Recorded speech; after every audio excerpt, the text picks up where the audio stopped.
Hi Sagittarius, it's Power and Light Tarot coming at you with the reading. Today we have another tarot reading for you guys. Let's see what we got. And yeah, let's see what we got for you.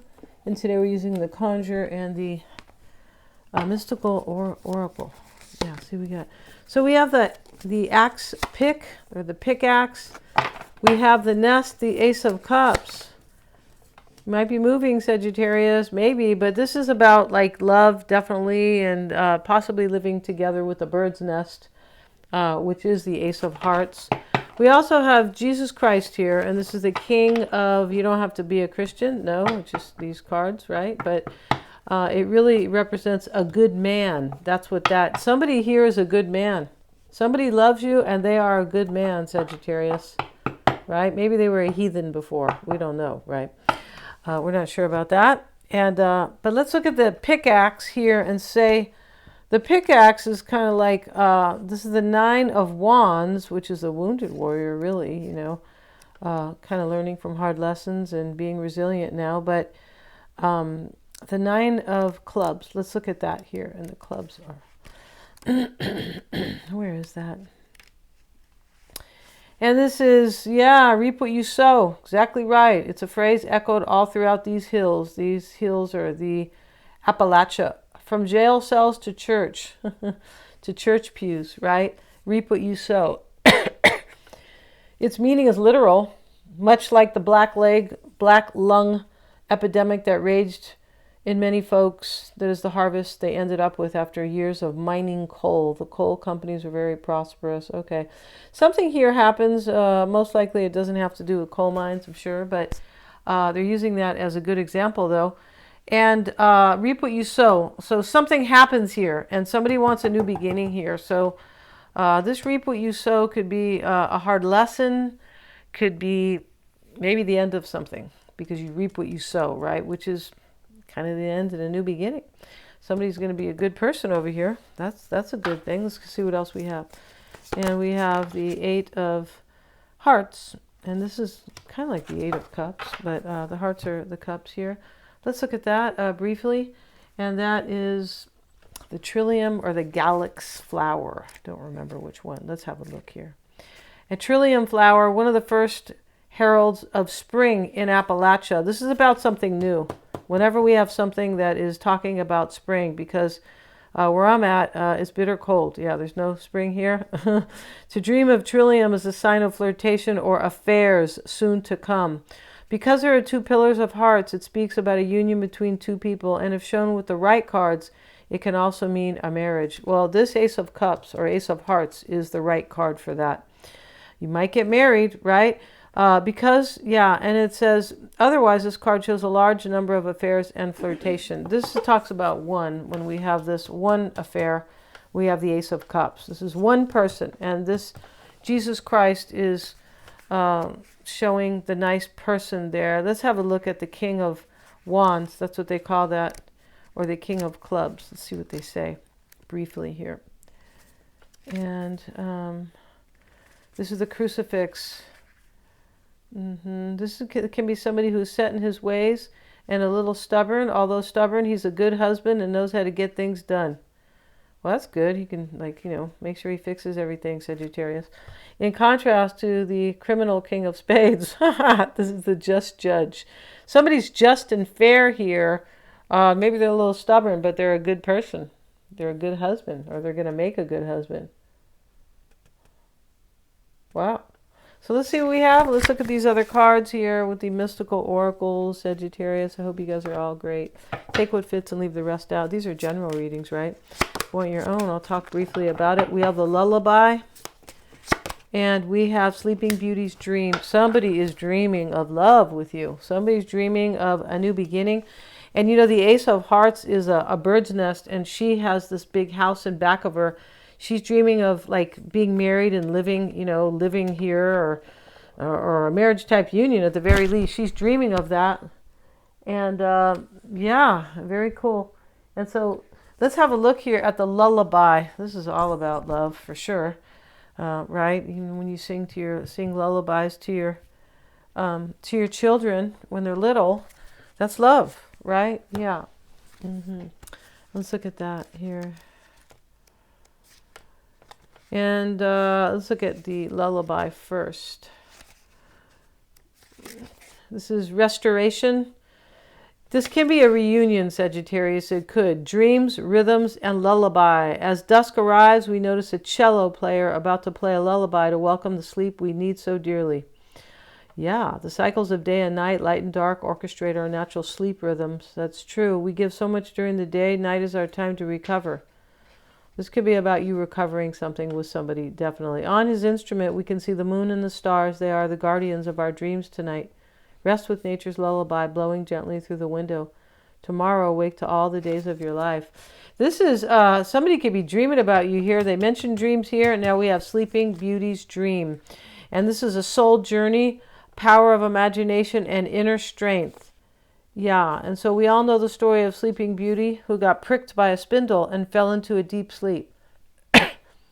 This card shows Sleeping Beauty asleep, her hair thick like thorns surrounding a castle. Imagine if your soul could wander while you sleep. What places and people would it visit? Envision what kind of journey you could have. Your soul is not tied to a certain place. No, it's not. It's astral travel. It is able to tear down walls and scale a hedge of thorns. Like the bird Sleeping Beauty gently holds in her hand, your soul is ready to be freed and to soar to all the places in your dreams. Lots of dreams here, and somebody wants a new beginning, and they are dreaming about it. Yeah.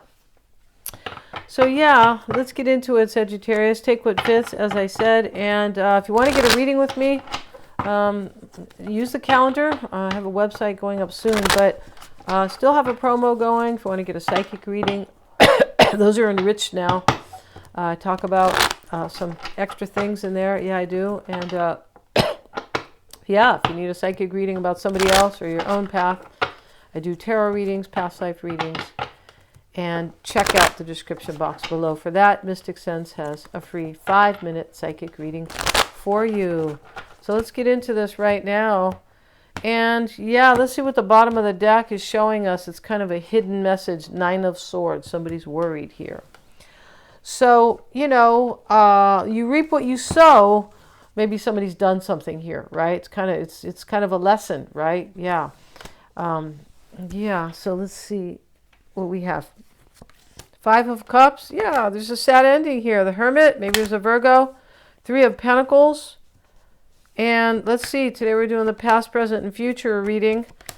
And 2 of Cups in the reading. See that? And that is very associated with this, connected to this Ace of Cups. It sure is. And in the near future. Wow. So there is a burden here, and it has to do with this, you know, you reap what you sow over here. It's almost like somebody did something and they had to learn a hard lesson. That's usually what that pickaxe is about. Yeah, they talked about jail and sitting in the church pews, right? And kind of where do you learn your lessons, right? Yeah, some people learn them in jail. Some people, hopefully not. But, you know, but this is kind of... somebody is kind of regretful about what they've done. 5 of Cups. That sits in the past with the Hermit. This is it's like a spiritual insight on some type of regret. There could have been grieving here. There could have been. And the 3 of Pentacles is here. And this is about, it's kind of about like this Ace of Hearts, Ace of Cups, the bird's nest.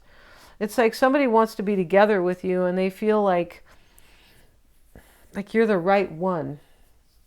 Maybe they think you're a good husband or a good wife, Sagittarius, or you will be one, because it talks about that. And, you know, nobody thinks that they're kind of aligned with somebody if they don't think they're going to make a good partner, right?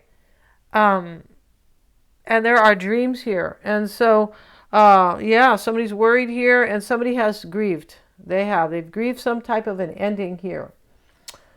Yeah, wow. And maybe they were isolated even. The Hermit can talk about isolation, usually reverse, but yeah, and so we have Sagittarius. At the heart of the reading is the 2 of Cups. So right in the middle, at the center of the reading, right? And so let's see, let's try to straighten this out. There we go. And so, you know, we have this 2 of Cups, and from the 2 of Cups, we can say here 5 of Cups in the past, 2 of Cups in the present energy, and the 4 of Wands in the near future. You could get married here.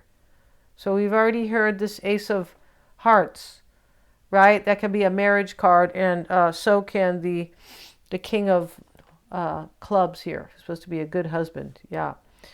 And maybe somebody had to sacrifice something, because that card is the crucifix. The Five of Cups can talk about a sacrifice, right? There's 2 cups left, though. That's for you guys, Sagittarius, right? Yeah, just don't fill it with whiskey, especially in the morning, all right? Just kidding. All right, so let's look at the current energy here. And let's look at the reading from this perspective. We have the 2 of Cups at the center, the 3 of Pentacles in the past, and the 10 of Wands here. What this is that somebody realizes something in their life. It's a major tower for them. Here's the tower. And they realize that, hey, somebody just told me they had a tower. Yeah, they told me about they had a tower moment. It doesn't mean, one minute you're feeling some type of stress. It means that there's something you realize that changes your life forever. The tower. So in the past, yeah, we have this grieving, but here we have the tower in the past with the 5 of Cups. So this tower moment, or this awakening, or this breakthrough or insight or event that is so challenging here, was very burdening here, but it ends a cycle, because here's the 10 of Wands. 10s are endings, right? They're completions, right? We're using numerology now, right? And so it's also a new beginning at 10. Yeah, it is, because when we put this 10 here, we come up with a 1, right? And 1 plus 0, of course. But yeah, and so in the current energies, this 4 of Cups reversed. This is a missed opportunity. Somebody you were seeing, or somebody that you, dated, or somebody that you were in a serious relationship. One of the 3 feels like they screwed up with you, Sagittarius. They screwed up. That's a missed opportunity, right? Yeah, and so, and some tower has awakened them. It could be an event. It could be a breakup. It could be any type of event, the tower. But the tower comes in like change is needed. Yeah, change is definitely needed. So here is, in the near future, is the 10 of Wands, the Knight of Swords, and the 4 of Wands. This is talking about, this doesn't happen to happen in the near future. This can be talking, it affects the near future. Yeah, so we have to look at it like that, right? Just not always in the near future, in the past. But something in the past definitely has made somebody here really realize something, and they are making changes in their life here, because here's the Knight of Swords, and that is affecting the future. They've already made the change. The tower sits in the current energy. The 5 of Cups is in the past. So that's already been made, and this assertive action with the Knight of Swords. Yeah, he's not such a nice guy. He's really trying to come in kind of like for the kill. Not a literal kill. No, of course not. And he's facing the 10 of Wands. So whatever had to be done here was burdening. Yeah, in order to have this 2 of Cups with you, this bird's nest, right? Like living together and all that stuff. And this is about the dream, Sagittarius. Somebody's dreaming. Lullaby and Sleeping Beauty's dream. Yeah, maybe they want you to sing them a lullaby. Maybe. I'm not sure about that, right? I don't know how your voice, I don't know how it is, right? Just kidding. All right, so in the near future, this is looking pretty good. We have, or what's affecting, like the outcome. That's what that's about, right? Not just, in the near future, right? But 3 of Pentacles, 4 of Cups reversed, and the 4 of Wands here. So we have 2 4s. They talk about stability, right? That is the kind of the natural understanding, or the archetypal energy of the 4. But the 3 is here too. And so what we have here too is we have this missed opportunity, or somebody screwed up here, but it ends up like in a marriage here, 4 of Wands. And you're going to manifest this. This is like a manifestation for sure, because 4 and 4 is 8, and 3 is 11, which, 8 and 3. Yeah, 8 and 3 makes 11, which is a 2, which is like this 2 of Cups. So this is about you and somebody for sure, it is. And this person is, I don't know if they can sleep well, Sagittarius. They look like they're dreaming about you all night long. Yeah, that's how it looks here. Going to end this reading. If you guys want to get a psychic reading with me, or I also do twin flame readings, and those are synastry charts, and those are, about your relationship, right? with somebody, and they both are, and I will be posting. That'll be up on my website. It's not on the calendar yet, but that's going to be just in a few days. Yeah, thanks so much for joining me here, you guys. Do you want to get a reading with me? You can always text me. You can always not text me. I'm sorry. You can always email me about the twin flame or the synastry information. Yeah, and I can respond there. But check out the description box if you want a tarot or a psychic reading. For sure, you can book that on the calendar. Thanks so much, you guys, and please like, share, and subscribe. It helps me to keep these readings coming. Yeah, thank you so much, you guys. Hit the little bell if you want to be notified of my uploads.